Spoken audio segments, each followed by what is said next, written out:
좋은 아침입니다. 자, 우리 앞뒤 좌우 좀 멀리까지 돌아보시면 한번 인사합니다. 사랑합니다. 축복합니다. 우리 한번 인사들 합니다. 오늘은 참교회 창립 33주년입니다. 이 33년이란 세월, 예수님께서 이 땅에 33년 계셨는데 길다면 길고 짧다면 짧을 수 있는 시간입니다. 여기에 계신 분들 중 참교회의 역사를 자세히 알고 있는 분들은 아마 그리 많지는 않은 것 같습니다.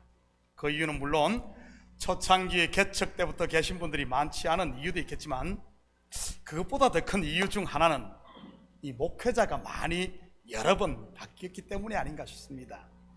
목회자가 바뀐다는 말은 교회 비전이나 목회 철학이 바뀔 수 있다는 말이기도 하고요. 그러다 보니 역사나 전통이 제대로 이어지지 못하고 중간에 끊기는 이런 경우들이 종종 있게 되지요. 목회자가 자주고 바뀌다 보면 성도들의 유동도 많을 수가 있습니다. 신앙은 이리저리 몰려다니며 잡다하게 많이 아는 것보다는 한 곳에 깊이 뿌리를 내리는 것이 더 중요합니다. 그래야 영적으로도 깊어지고 신앙의 참 맛을 느낄 수 있으니까요. 만물 박사보다는 하나를 알아도 제대로 아는 것이 중요하다는 그런 말입니다. 왜냐하면 성경은 하나를 알면 다른 것들이 다 연결되어 열리니 말이지. 그 하나가 뭐겠습니까? 바로 예수 그리스도, 예수님의 십자가와 부활이지. 본교회는 제1대 김인철 목사님께서 1991년 10월 13일, 오늘이네요. 13일 베이사이드 벨블루바드 근처에 있는 창고를 빌려 공식적으로 교회를 시작했습니다. 그때는 일명 창고교회라고 이름을 붙였지. 그러다가 1994년 4월에 문을 닫고 있던 극장인 지금 우리가 사용하는 이 본 건물을 구입해서 대대적인 레노베이션을 거쳐 2006년 교회 시효를 받았습니다. 본교회를 개척하신 김인철 목사님께서는 교회 개척 10년이 되는 2002년에 사임을 하시고, 그 후에 장재윤 목사님, 지금 브루클린 제일교회를 담임하고 있는 이윤성 목사님, 한국에 가신 오요셉 목사님, 그리고 이신금 목사님께서 본교회 시무를 했습니다. 그러다가 2016년 9월 뉴욕 에버그린 장로교회와 연합하여 오늘까지 이루고 있고요. 물론 여기에 있는 목사는 2001년 청년 1명을 데리고 뉴욕 에버그린 교회를 개척해 15년간 섬기다가 참교회와 연합하여 지금 9년째 본교회를 섬기고 있습니다.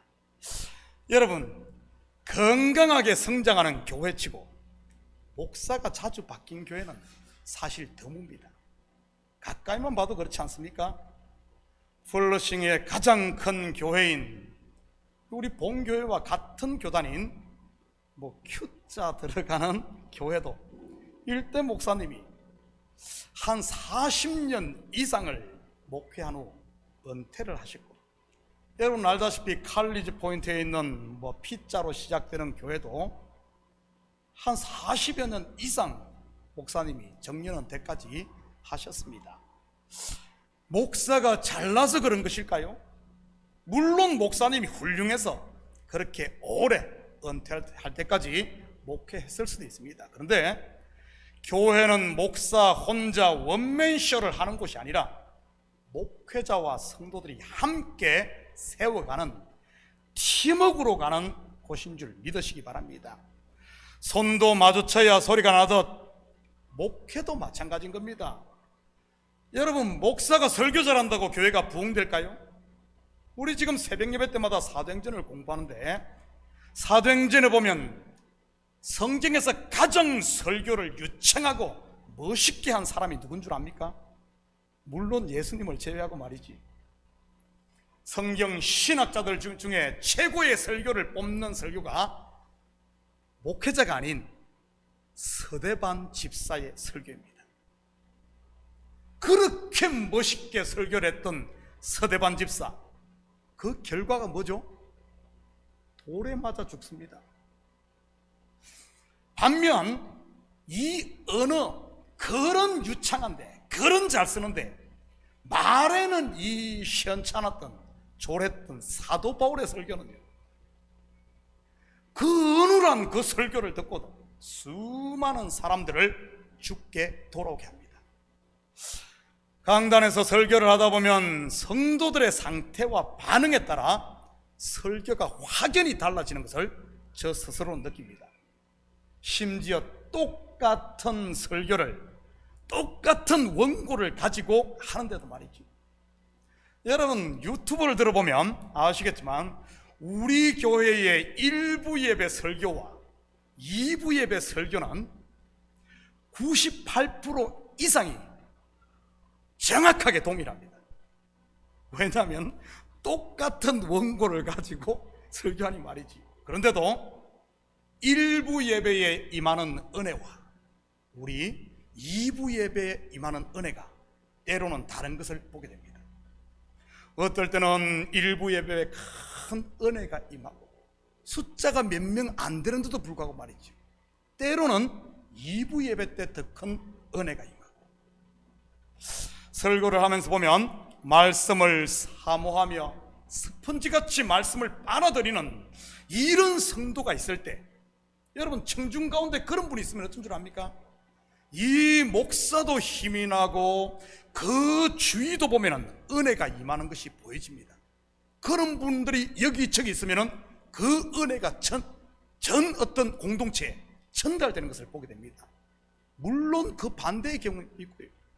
말씀을 전하면 아예 들으려고를 하지 않고 존다든지, 발장을 꼬고 인상을 팍 쓰고 있다든지, 아니면은 하나님의 말씀을 비웃는 경우들 말이지.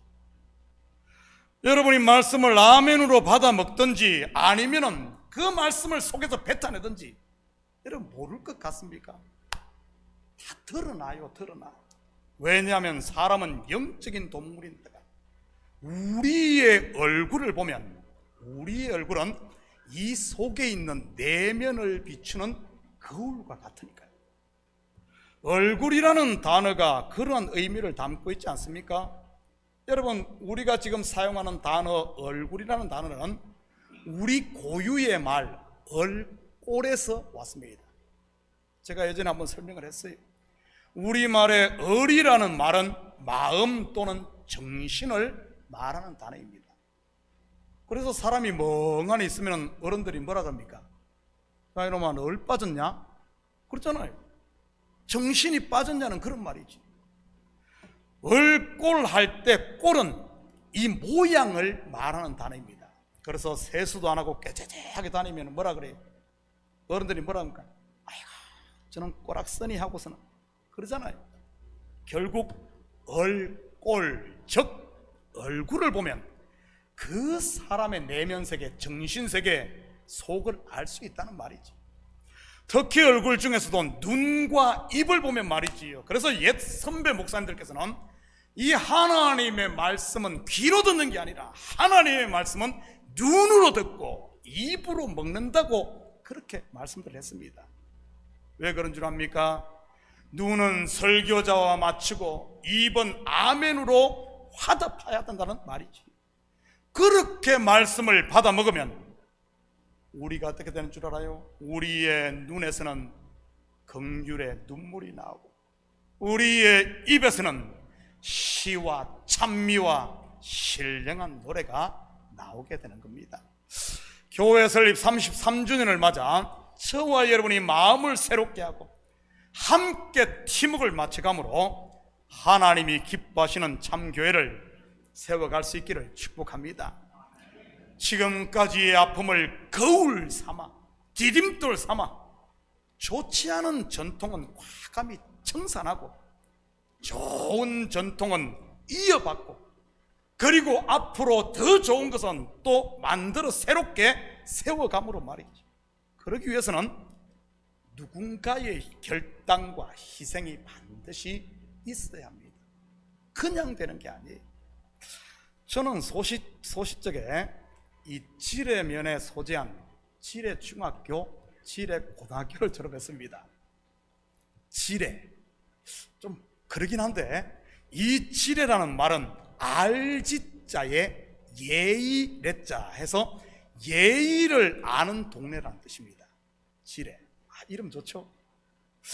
그런데 그런 좋은 이름의 학교에 아주 고약한 전통이 하나 있었습니다. 예의를 가르친다는 명목으로 선배들이 후배들에게 군기를 잡는 전통 말이지. 중학교 때는 좀 덜했는데 고등학교 때는 도가 지나칠 정도였습니다. 고등학교 1학년 등교 첫날 3교시가 딱 마치자마자 2학년 선배들 서너 명이 교실에 와서 점심시간에 아무도 나가지 말라고 경고를 하고 갔습니다.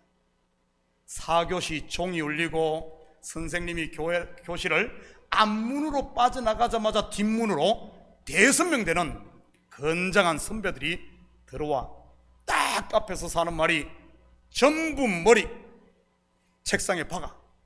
뭐 선배가 말은 들어야죠.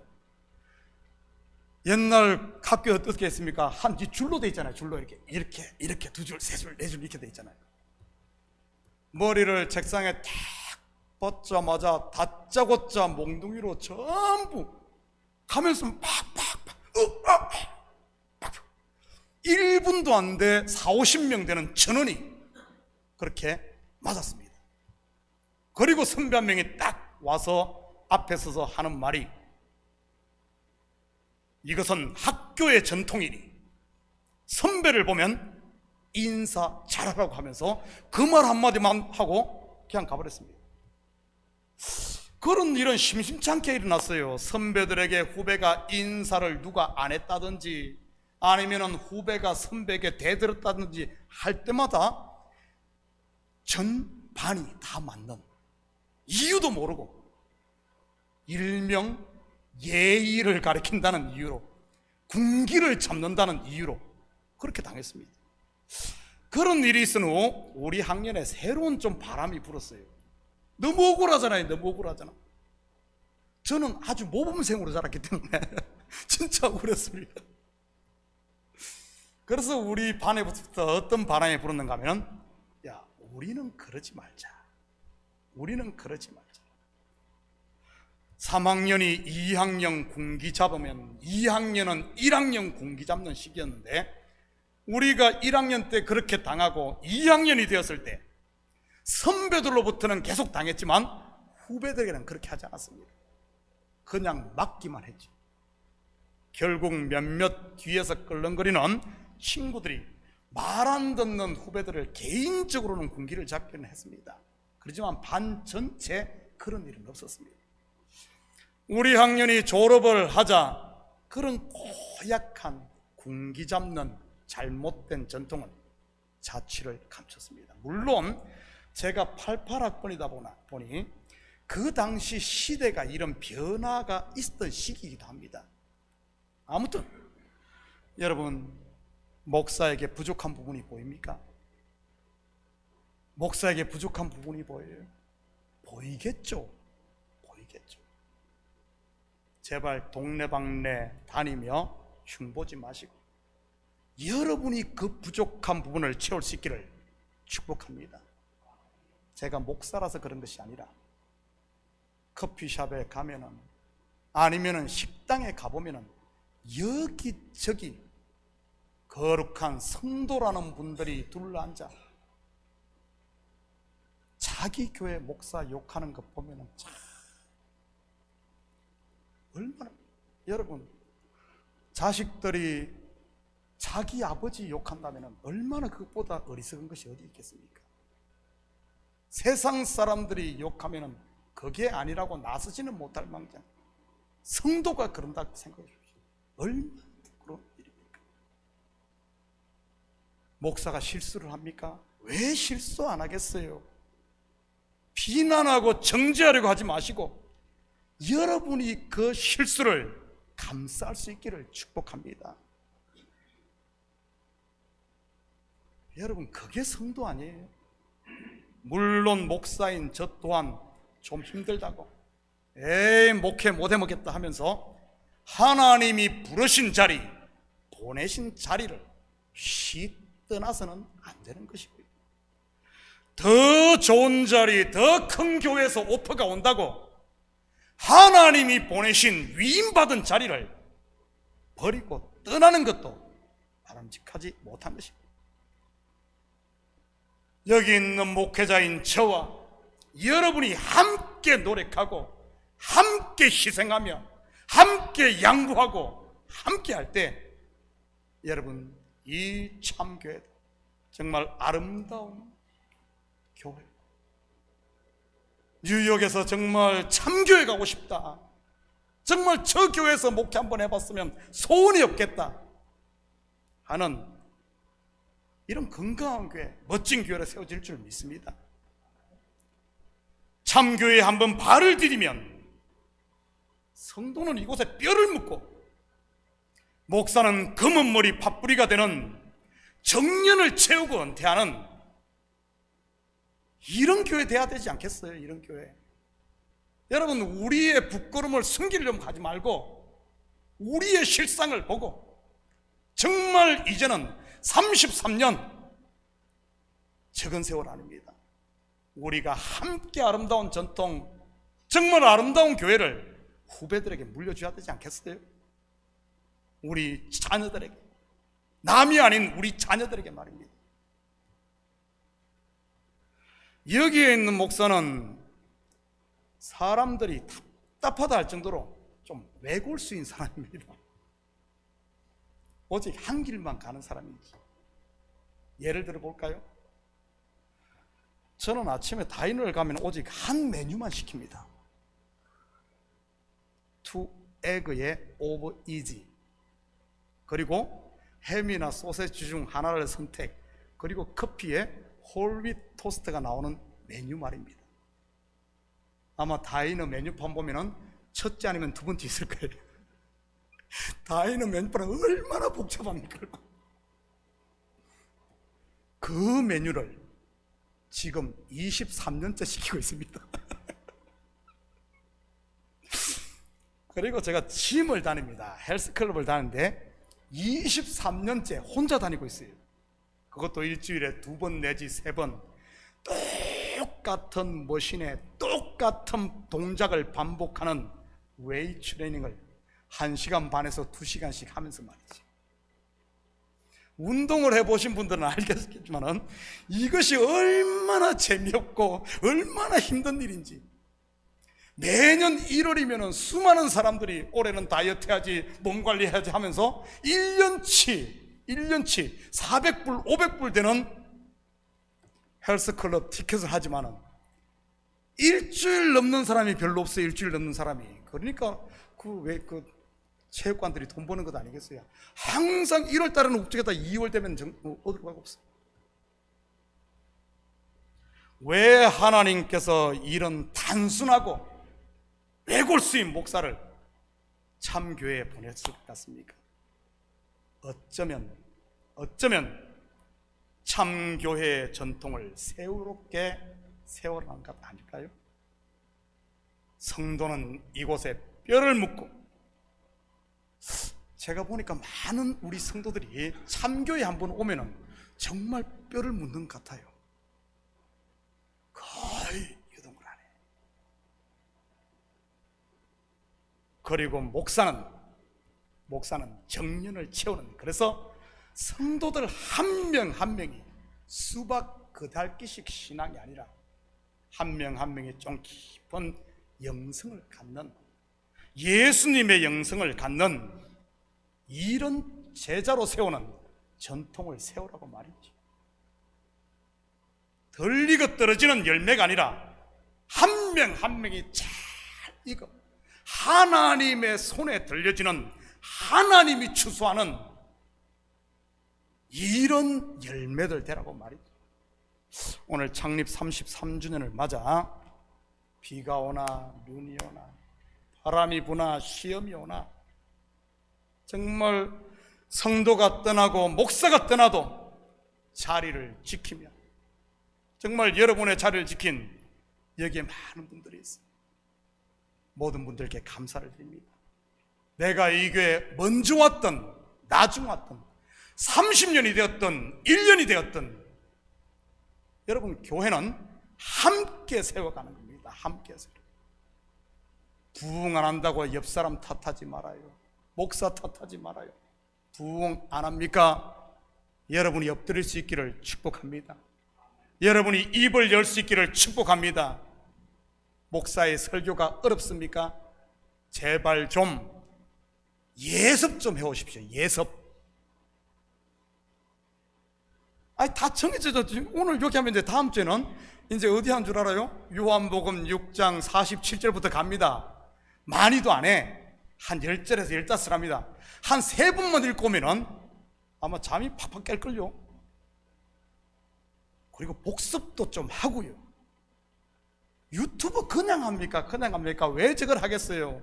문 목사 뭐 인기 얻어서 뭐 유튜브에서 돈 벌려고 하는 겁니까? 아닙니다. 여러분 시간 날 때 한 번씩 더 들어봐요. 그러면은 이 설교 좀 부족하고 못하는 것 같을지라도, 다른 사람은 못 알아들을지라도 귀에 쏙쏙 들어올 테니 말이지. 교회를 위해 흘린 눈물과 땀, 여러분 없어지지 않습니다. 우리는 잊어버릴지 몰라도 하나님은 다 기억하시고 하나님의 때에 멸류관으로 씌워줄 줄 믿습니다. 믿어요. 누가 알아주지 않는다고 낙심하지 말아요. 하나님이 보고 계시니까. 자, 오늘 함께 교독한 본문은 오병이어의 표적에 대한 일종의 해석이라고 볼 수 있습니다. 여러분, 성경에서 먹는 것, 곧 떡이 갖는 영적 의미가 뭡니까? 떡이 갖는 영적 의미가 뭐예요? 성경에는 유난히 이 먹는 이야기가 많이 나옵니다. 그래서 그런지 성도들이 참 먹는 걸 좋아해요. 창세기에는 선악을 알게 하는 나무의 열매, 곧 선악과와 생명과가 나오고요. 출애굽기에는 유월절 음식인 어린 양의 고기와 무교병, 그리고 광야의 음식 만나가 소개되죠. 복음서에도 마찬가지 아닙니까? 여러분, 예수님께서 태어났을 때 그를 뉘었던, 아기 예수를 뉘었던 곳이 어디죠? 어디예요? 밥그릇. 밥그릇은 밥그릇인데 어떤 밥그릇? 구유, 짐승 밥그릇. 아니, 그것도 먹는 것 아닙니까?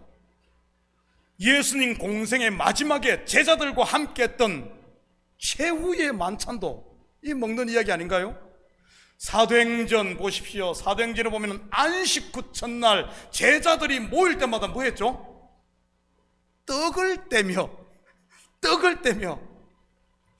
그렇다면 이 떡의 실체가 무엇입니까? 35절입니다. 예수께서 이르시되 나는 생명의 떡이니 내게 오는 자는 결코 줄이지 아니할 터이요 나를 믿는 자는 영원히 목마르지 아니하리라. 떡의 실체가 뭐죠? 예수 그리스도. 떡을 먹는다는 말은 예수를 먹는다는 말이요, 예수를 먹는다는 말은 예수를 영접하고 믿는다는 말입니다. 물론 여기서 말하는 예수님은 하나님의 말씀이 육신이 되어 오신 분이고요. 결국 성경에서 떡 또는 양식을 먹는다는 말은 말씀으로 오신 예수 그리스도를 영접한다는 그런 말입니다. 식당에서 떡, 밥은 실컷 먹으면서 예수 영접 안 한다면 그건 꽝이고, 그분의 말씀에 순종한다는 그런 의미이기도 하고요. 그리고 말씀 곧 이 언약에는, 여러분, 떡에는 두 종류가 항상 나옵니다. 선악과 생명과, 무교병, 유교병. 전부 이게 좀 짝으로 나와요, 짝으로. 바로 떡은 하나님의 말씀, 율법과 그리고 새 언약인 은혜 언약 진리를 말하는 것이죠. 율법은 우리의 죄를 드러내 심판하고, 그리고 그런 드러난 죄를 하나님의 은혜가 덮는 것입니다. 36절입니다. 그러나 내가 너희에게 이르기를 너희는 나를 보고도 믿지 아니하노다 하였느니라. 여기서 너희는 누구를 가리킵니까? 우리 지금 6장의 핵심은 오병이어 아닙니까? 오병이어의 표적을 보고 무리를 걸으신 예수님을 보고도 믿지 아니하는 사람들인 유대인을 가리킵니다. 그렇다면 왜 유대인들이 예수님이 행하신 그 큰 표적을 보고도 믿지 못했을까요? 여러분, 예수님이 행하신 표적이 시원찮아서 그랬을까요? 여기까지 나도 할 수 있어. 그래서 못 믿은 겁니까? 왜 못 믿은 거예요? 이유가 뭐죠? 바로 자기가 지고 있던 것을 내려놓지 못해서 그런 겁니다. 그리고 믿지 않았다는 말은 예수님께 나오지 않았다는 말이에요. 여러분, 내 속에 뭐가 꽉 한 입 찼는데 아무리 좋은 피자를 준들 먹을 수가 있습니까? 이것을 삼키든지 내어놔야지 다시 한 입을 물 수가 있는 것이죠. 그러니까 나오지를 못하는 겁니다. 오병이어의 큰 잔치가 벌어졌는데도 그것을 보면서 나오지 못한 겁니다. 우리는 유대인들의 이러한 모습을 이런 아들을 찾는 아버지 비유를 통해 좀 더 구체적으로 확인할 수 있습니다. 아버지의 유산을 받아 전부 탕진하고 인생 막장까지 갔다가 돌아온 둘째 아들, 그런 아들을 위해 아버지는 살찐 송아지를 잡아 큰 잔치를 베풉니다. 그리고 이웃과 친척들을 초대해 이런 아들을 찾은 그 아버지의 기쁨을 함께 나누지. 그런데 그 광경을 본 첫째 아들의 모습은 어떻습니까? 누가복음 15장 28절입니다. 그가 노하여, 첫째 아들입니다. 그가 노하여 들어가고자 하지 아니하거늘 아버지가 나와서 권한대. 보리떡 5개와 물고기 2마리로 5,000명이 먹는 표적 곧 큰 천국 잔치를 보고도 유대인들이 믿지 못하는 그런 모습인 것이죠. 그렇다면 왜 큰아들이 아버지가 베푼 잔치에 들어가지를 않은 것입니까? 계속해서 29절 30절입니다. 아버지께 대답하여 이르되 내가 여러의 아버지를 섬겨 명을 어김이 없거늘 내게는 염소 새끼라도 주어 나와 내 벗으로 즐기게 하신 일이 없더니 아버지의 살림을 창녀들과 함께 삼켜버린 이 아들이 돌아오매 이를 위하여 살찐 송아지를 잡으셨나이다. 한마디로 하면 나는 동생과 달라, 나는 저 인간과 달라, 곧 자기의 때문인 겁니다. 한마디로 부자와 낙타였기 때문에 말입니다. 지난 시간에 어떻게 해야 낙타가 바늘기로 들어갈 수 있다고 했습니까? 내가 지고 있는 짐, 곧 율법에서 난 내 의, 이것을 내려놓아야 낙타가 바늘기로 들어가는 겁니다. 여러분, 이렇게 내가 지고 있던 것을 내려놓은 대표적인 사람이 바울이었던 것이고요. 바울, 사울이었던 그가 바울이 되지 않습니까? 큰 자라고 짐을 엄청나게 지고 나는 율법 다 지킨 자야, 너희들은 다 죄인이야, 세상에 나 말고는 다 죄인이야 하며 떵떵거리며 죄인들을 잡아 죽이겠다고 설치고 다녔던 그 큰 자 사울이 다메섹 도상에서 예수를 만나자 모든 것을 배설물처럼 버리는, 나는 나띵이야, 나는 아담이야, 나는 죄인이야, 나에게는 소망이 없어 하며 작은 자 바울이 되지 않습니까? 그때 어떤 일이 일어납니까? 작은 자 바울을 들어 하나님은 성경 13권을 기록하게 하고 소아시아, 유럽, 중동 전 세계에 복음을 전하는 큰 자, 하나님 나라의 큰 자로 쓰지 않습니까? 저는 우리 식구들이 이 땅이 아닌 하나님 나라 천국에서 큰 자 되시기를 축복합니다. 그러기 위해 작은 자 되십시오. 내려놓아야. 37절입니다. 아버지께서 내게 주시는 자는 다 내게로 올 것이요 내게 오는 자는 내가 결코 내쫓지 아니하리라. 그에 비해, 이 큰아들에 비해, 유대인들에 비해 예수님께로 오는 사람, 비유로 말하면 아버지께 돌아온 둘째 아들은 누구겠습니까? 큰 아들의 표현을 빌리자면 창녀들과 함께 아버지의 재산을 다 말아먹은 이 동생 말이지. 이 동생이 누구죠? 죄인. 그것도 그냥 죄인이 아니라 자기의 죄가 다 드러난 벌거벗은 죄인입니다. 천부여 어지없어서 하며 돌아온 죄인 말이죠. 그런데 이 죄인에 대해 오늘 본절에서는 이렇게 말합니다. 아버지께서 내게 주시는 자, 아버지께서 내게 예수님께 보낸 자, 이렇게 말합니다. 이것을 통해 우리는 회개는 나에게서 나는 것이 아니라 하나님으로부터 난다는 사실을 알 수 있습니다. 오늘 이 탕자비유의 둘째가 아버지께 돌아와 아들의 지위를 회복한 것이 그의 의가 아닌 아버지께서 내게 주신 자, 아버지의 사랑과 긍휼 때문이었다는 사실입니다. 이렇게 드러난 죄인, 다르게 말하면 회개한 죄인, 하나님이 어떻게 하십니까? 예수님이 어떻게 해요? 결코 내쫓지 아니하리라. 결코. 우리는 어떻습니까? 내 죄가 드러나면 너는 죄인이야 하며 배척하는데, 하나님 앞에서는 내가 죄인임을 고백한 그를 결코 내쫓지 아니리라. 여러분, 창세기에도 같은 모습이 나오지 않습니까? 선악과를 따먹고 자기의 벌거벗음이 드러난, 그래서 심판이 내려진 아담과 하와를 어떻게 합니까? 하나님께서는 그에게 가죽옷을 지어 입힙니다. 결코 내쫓지 아니하리라. 계속해서 40절입니다. 내 아버지의 뜻은 나들을 보고 믿는 자마다 영생을 얻는 이것이니 마지막 날에 내가 이를 다시 살리리라 하시니라. 무슨 말입니까? 하나님은 자기가 죄인임을 알고 자복하는, 다시 말해 죽게 돌아오는 죄인을 반드시 구원하신다는 말, 영접한다는 말입니다. 내가 벌거벗은 자임을 아는 그 사람, 그 사람이 바로 하나님의 사람이란 사실이지.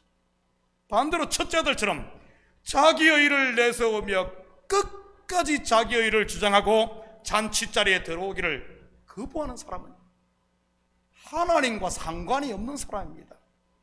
그리고 여기서 마지막 날은 예수 그리스도를 주로 영접함으로 죽었던 영혼이 사는 거듭남의 때와 함께 우리가 부활의 몸을 입고 영생에 들어가는 때를 동시에 이야기하고 있는 것입니다. 41절입니다. 자기가 하늘에서 내려온 떡이라 하심으로 유대인들이 예수에 대하여 수군거려. 여러분, 성경에 보면 하나님께서, 이 예수님께서 하늘의 그 진리를 이야기할 때마다 항상 그 뒤에는 수군거린 사람이 있어요. 그렇다면 누가 수군거립니까? 하나님께서 이끌지 않는 사람, 다시 말해 자기 의를 끝까지 내려놓지 못하는 사람이 수군거립니다. 일명 부자들 말이지. 돈이 많은 부자가 아니라 무화과 잎으로 자기를 가리고자 하는 일은 오늘 본문으로 말하면 유대인이에요. 은혜로 시작했다가 율법으로 돌아가 버린 그런 사람들이 수군거린다는 겁니다. 그렇다면 왜 이들이 수군거립니까? 42절입니다. 이르되 이는 요셉의 아들 예수가 아니냐? 그 부모를 우리가 아는데 자기가 지금 어찌하여 하늘에서 내려왔다 하느냐? 그 부모를 우리가 아는데 누가 수군거리죠? 소위 안다고 하는 것, 안다고 하는 사람들이 수군거립니다. 알기는 아는데 진리는 모르고 어설프게 아는, 겉에 것만 아는, 그래서 내 알미 진리를 알지 못하게 눈을 가리버리는 겁니다. 여러분, 나의 어설프게 아는 것이 참 생명의 떡이요 진리신 예수님 못 보게 한다. 성경에서 하나님을 안다 할 때 쓰는 단어가 히브리어로 하면 야다입니다. 야다. 이 야다는 우리가 아는 단순히 인포메이션. 여러분, 지금 대통령에 출마한 우리 해리스 부통령을 아십니까? 알아요? 아니, 이제 선거날이 20일도 안 남았는데 그거 모르면 어떻게 하려고 그래요? 우리 트럼프 형님은 압니까? 여러분, 성경에서 말하는 안다는 말은 이런 인포메이션, 정보를 말하는 것이 아니라 남자와 여자가 동침하는 것, 곧 몸이 하나 되고 마음이 하나 되는, 둘이 하나가 되는 이 상태를, 이렇게 될 때를 야다, 안다 그럽니다. 하나님을 제대로 알기 위해서는 나를 내려놓는, 다시 말해 내가 그리스도와 함께 죽고 그 죽은 자리에 생명이신 예수가 들어와 내가 그 안에, 그가 내 안에, 내 사망 속에 생명이신 예수님이 사는 이 상태를 안다 그럽니다. 그러기 위해서는, 여러분, 하나님을 알기 위해서는, 제대로 알기 위해서는 내 의도, 내 자랑도, 내 욕심도, 그리고 내 상처도 내려놓아야 합니다. 그럴 때 내 의가 아닌 하나님의 의가 그 자리를 채우고, 내 자랑이 아닌 그리스도의 자랑이 나오며, 내 욕심이 아닌 하나님의 뜻이 이제는 나를 이끌어가고, 그리고 내 상처의 자리에 하나님의 위로가 가득 채워져 이제는 하나님과 내가 둘이 아니라 그가 내 안에, 내가 그 안에, 나는 성전이요 성전 속에 하나님이 오셔서 함께 가는 거룩한 하나님의 나라가 되는 것입니다. 여러분 속에 수군거림이 있습니까? 여러분 속에 수군거림이 있어요? 언제까지 수군거리며 주위만 맴돌겠습니까? 여기가 여리고 성도 아닌데 말이지. 사랑하는 성도 여러분, 이 한 주도 순간순간 우리 주님이 찾아오셔서 마음의 문을 녹하실 때마다 우리의 마음 문을 활짝 열고, 주님이 오시면, 주님이 내 앞에 서시면, 빛이 비치면 나의 모습이 드러나요. 숨기려고 하지 말고, 아담아 아담아, 사울아 사울아 부르실 때 그 앞에 이 모습 이대로 섬으로 말냐, 나의 의는 가져가시고 하나님의 의가 채워지고, 두려움은 가져가시고 내 속에 소망으로 채워지고, 그리스도의 생명과 평안이 내 속에 충만하여 이 한 주도 하나님의 나라를 누리며 이 교회의 새 전통, 가정의 새 전통, 내 신앙의 새 전통을 새롭게 세워가는 이런 복된 한 주 되기를 예수님의 이름으로 축복합니다. 같이 기도하십시다. 사랑의 아버지 하나님, 참으로 감사드립니다.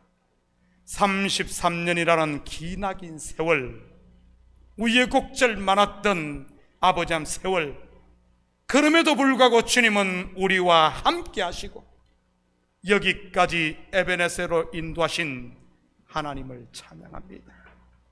아버지 하나님, 창립 33주년을 아버지 하나님 맞아 다시 한 번 더 아버지 하나님, 이 교회 하나님께서 우리에게 맡기시고 하나님께서 이곳에 친히 운행하시며 우리의 주인으로 서 계심을 알게 하시고, 이제는 주님과 더불어 하나님이 기뻐하시는 교회, 그리스도의 몸된 교회, 많은 영혼들이 복음을 듣는 교회, 이웃이 주께로 돌아올 수 있도록 빛이 되는, 문이 되는 이런 교회 될 수 있도록 우리 주님 축복하여 주시옵소서.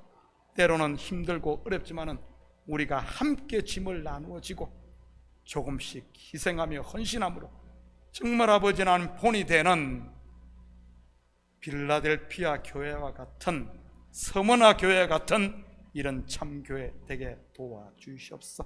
감사드리며 예수님의 이름으로 기도드립니다. 아멘. 우리 다 같이 자리에서 일어납니다. 찬송 615장입니다. 이 찬송 들으신 후에 우리 축도로 예배를 마칩니다.